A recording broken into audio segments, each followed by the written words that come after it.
So what does all of this mean? Chrystia Freeland is Deputy Prime Minister and Minister of Finance. She is in Ottawa. Deputy Prime Minister, Finance Minister, thank you very much for speaking with us today. I want to ask you about the changes to Cabinet, but first, I'd like to start with your role as Finance Minister. Right now, more Canadians are finding it more difficult than ever to cover basic expenses. I want to know, what is your government prepared to do about that, and what can you do about that? Well, affordability is something we are extremely focused on. It was a focus of the election campaign. Early learning and childcare is transformational for families with young children. A lot of people describe the costs as a second mortgage, and we're going to get to $10 a day. Housing, another huge cost, and we were very ambitious in our platform with a plan to increase housing supply. So watch this space. It's going to be a place where we are working really, really hard. Canada is a growing country. We have a growing population. That is great for our economy, but that means we need to build homes, and our government is committed to doing that. Okay, I want to talk about housing in a moment, but you're talking about childcare. Those childcare plans are years down the road, and while they are being welcomed in different provinces across the country, it's not helping anyone right now with the cost of gas, with the cost of food, and other expenses that are going up right now. I know that there are certain things your government can do, certain things your government can't do, but what is it that you can do to help people who are watching right now? They're looking at their expenses explode. Is there anything that you guys can do? Well, look, Katie, first of all, childcare is not so far down the road. In our agreements, and we now have agreements with provinces covering about half of Canadian children, the commitment is to reduce costs by 50% by the end of 2023. That's going to make a big difference for many, many families. The other thing we can do is reopen the economy and get Canadians back to work.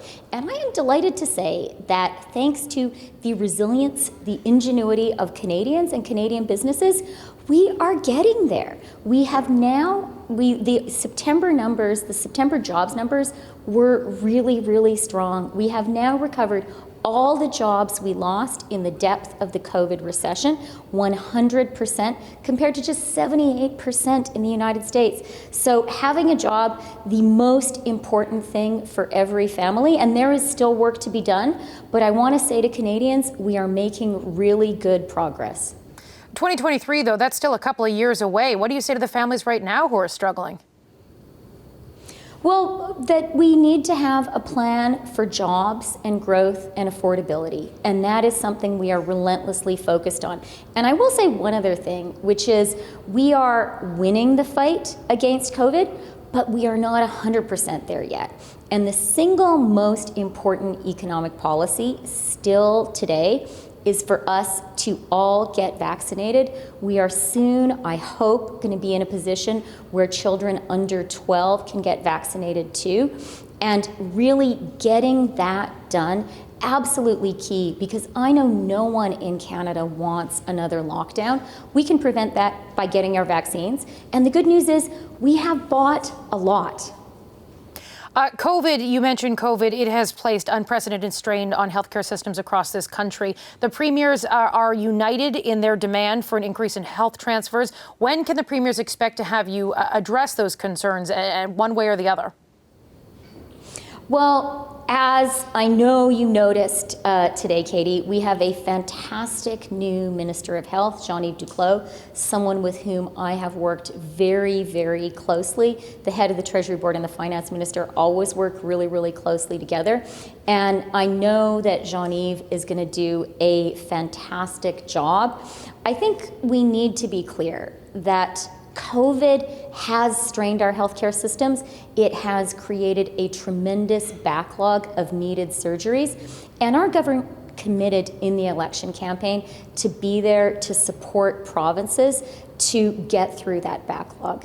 But I think we also all know that results are important for Canadians. Canadians want to have a family doctor in their community.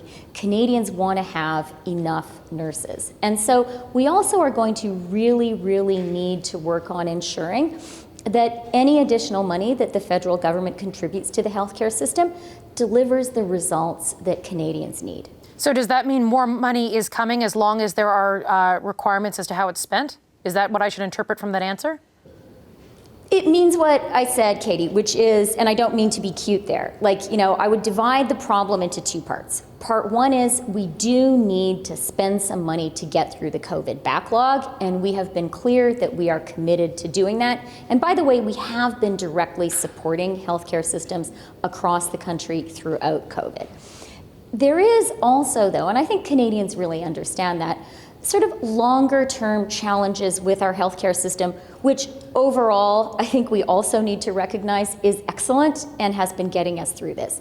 And those longer-term challenges really mean the federal government and provincial and territorial governments need to work together. And we need to think really carefully, what is it that is missing for Canadians?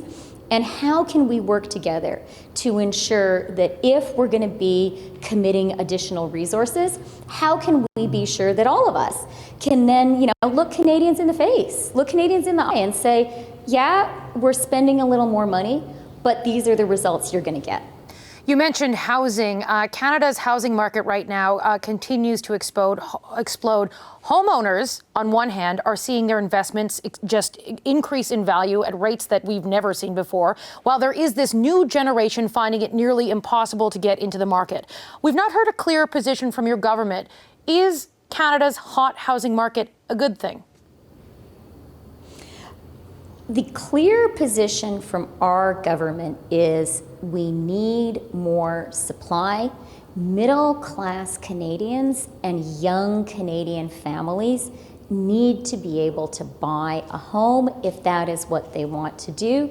And everyone, whether your choice is to buy a home or to rent, needs to have a safe and affordable place to live. So that is our position. And, to offer a little bit more detail, I really think that we need to understand in Canada that we are in a special position in the world. Right now, the rich countries of the world, many of them have a real demographic challenge.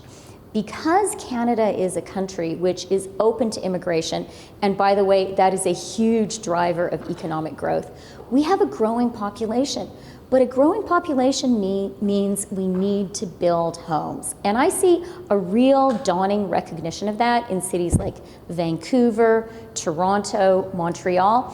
And what our federal government is saying, and what we said during the campaign, is we are really, really going to lean in and work hard and come up with solutions, working with municipalities and provinces to be sure that we build more homes for a growing Canada. So what exactly is your government going to do? You say you need more supply, that you recognize there is a problem here. You need more supply. Give us some specifics. How does that work?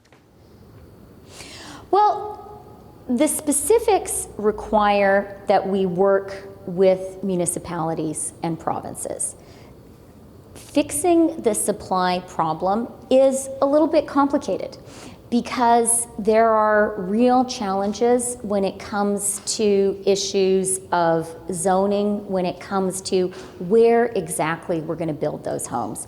And that's why it's a big problem, it's a complicated one, and that's why it is going to require municipalities, provinces, and the federal government to sit around a table. But I have to say, I'm tremendously encouraged by the focus I am seeing on this issue at the municipal level. Just in the past week alone, we've seen Vancouver, Toronto putting forward some new ideas, new plans to get that supply going and supply built.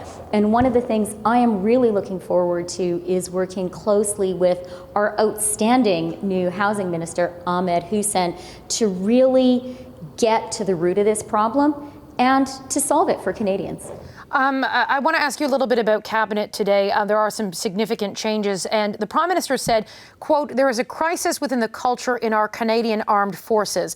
Multiple governments have failed to really address or make any changes when it comes to misconduct, sexual misconduct in the Canadian military." Has Anita Anand been handed an impossible task?